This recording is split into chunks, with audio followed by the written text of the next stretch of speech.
Fourth సిటీలో రేవంత్ సర్కారు బరితెగిస్తోంది. ఎన్నో ఏండ్లుగా అక్కడ సాగు చేసుకుంటున్న రైతుల అసైన్డ్ భూములను అడ్డికి పావుషేరు చెల్లించి గుంజుకుంటున్నది. పెద్దల కోసం రియాలిటీ దందా కోసం పేదలను తరిమి వారి భూముల్ని గుంజుకుంటున్నది. పారిశ్రామిక అవసరాల ముసుగులో ఫ్యూచర్ సిటీకి భూసేకరణ చేస్తుంది. గ్రామాలు రైతులు తిరగబడుతున్నా సర్కారు భూదాహం తీరడం లేదు.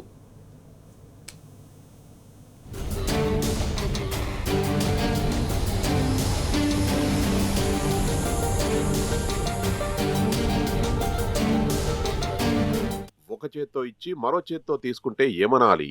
అదే ఓ నిరుపేద కుటుంబాలకు ఉన్న 1-2 ఎకరాల చొప్పున ఉన్న భూమిని బలవంతంగా గుంజుకుంటే ఏం చేయాలి?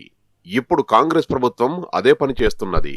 ఇందిరమ్మ రాజ్యంలో భూమి లేని నిరుపేదలకు భూములు పంచామంటూ సర్కారు పెద్దలు గొప్పలకు పోతుంటారు. కానీ ఇప్పుడు అదే ఇందిరమ్మ రాజ్యం పేరిట నిరుపేదలకు ఇచ్చిన భూమిని బలవంతంగా నిర్దాక్షిణ్యంగా గుంజుకుంటున్నారు. గత 6 నెలల వ్యవధిలోనే 6,629 ఎకరాలకు పైగా కేవలం అసైన్డ్ భూములనే ప్రభుత్వం భూసేకరణ పేరిట తీసుకున్నది. ఈ భూములన్నీ అత్యధికంగా ఇందిరమ్మ హయాంలోని భూమి లేని బడుగు బలహీన వర్గాల కుటుంబాలకు ఇచ్చినవే. ప్రత్యేకంగా ఫోర్త్ సిటీ డెవలప్మెంట్ అథారిటీని ఏర్పాటు చేసిన సర్కార్ దాని పరిధిలో ఎక్కడెక్కడ అసైన్డ్ భూములున్నాయో వాటన్నింటినీ భూసేకరణ పేరిట స్వాధీనం చేసుకుంటున్నది. మున్ముందు సన్న చిన్నకారు రైతుల అసైన్డ్ భూములను సేకరించేందుకు అధికారులు ముమ్మరంగా కసరత్తు చేస్తున్నారు.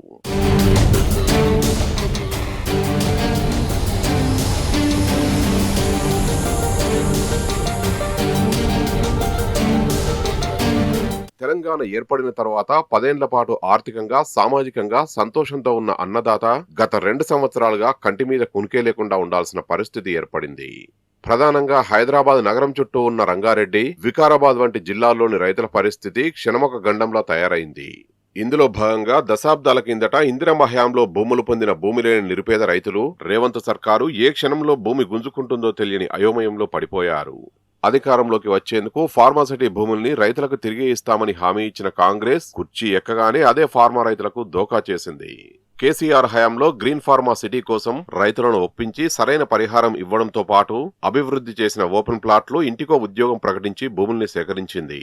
ఫార్మాసిటీ ఏర్పాటు చేయకపోతే రైతుల భూముల్ని వాపసిస్తామన్న షరతుతోనే భూముల్ని తీసుకున్నది. ఇచ్చిన మాట ప్రకారం ఫార్మా కంపెనీల ఏర్పాటుకు కసరత్తు కూడా మొదలుపెట్టింది. కానీ రేవంత్ రెడ్డి ప్రభుత్వం హైకోర్టుకు ఫార్మాసిటీ ఉన్నదని లిఖితపూర్వకంగా హామీ ఇచ్చి వాస్తవికంలో మాత్రం అక్కడ ఫోర్త్ సిటీని ఏర్పాటు చేస్తానంటున్నది. మరి ఇంతటితో ఆగకుండా ఫోర్త్ సిటీ పరిధిలో బడుగు బలహీన వర్గాల రైతుల చేతుల్లో ఉన్న అసైన్డ్ భూములపై కన్నేసింది. ఎడాపెడా నోటిఫికేషన్లు ఇస్తూనే ఉన్నది. రైతుల నుంచి భూముల్ని గుంజుకుంటూనే ఉన్నది.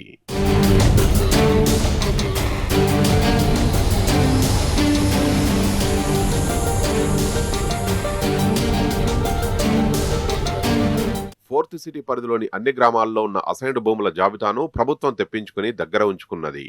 ఒక్కొక్కడిగా భూసేకరణ పేరిట తీసుకుంటున్నది.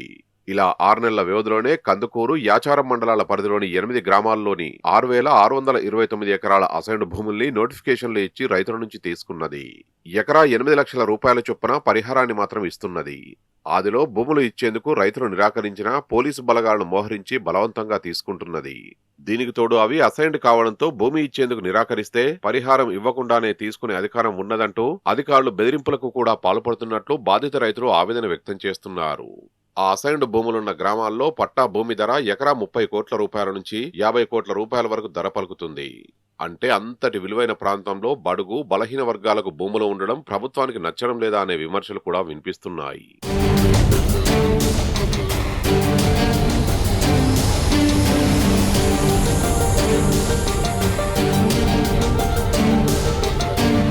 సన్న చిన్నకారు రైతుల నుంచి ప్రభుత్వం సేకరిస్తున్న భూములను టీజీఐఏసీ ఖాతాలో వేస్తున్నారు. నోటిఫికేషన్ ఇచ్చిందే తడవుగా రెవెన్యూ రికార్డుల్లో వెంటనే రైతుల పేర్లు పోయి టీజీఐఏసీ పేరిట భూములు నమోదవుతున్నాయి. ప్రస్తుతానికి ప్రభుత్వ పరంగా ఎలాంటి అవసరాలు లేకున్నా పారిశ్రామిక అవసరాల పేరిట సేకరిస్తున్న ఈ భూముల్ని ఏం చేయనున్నారనే దానిపైనే పలు రకాల అభిప్రాయాలు వ్యక్తమవుతున్నాయి.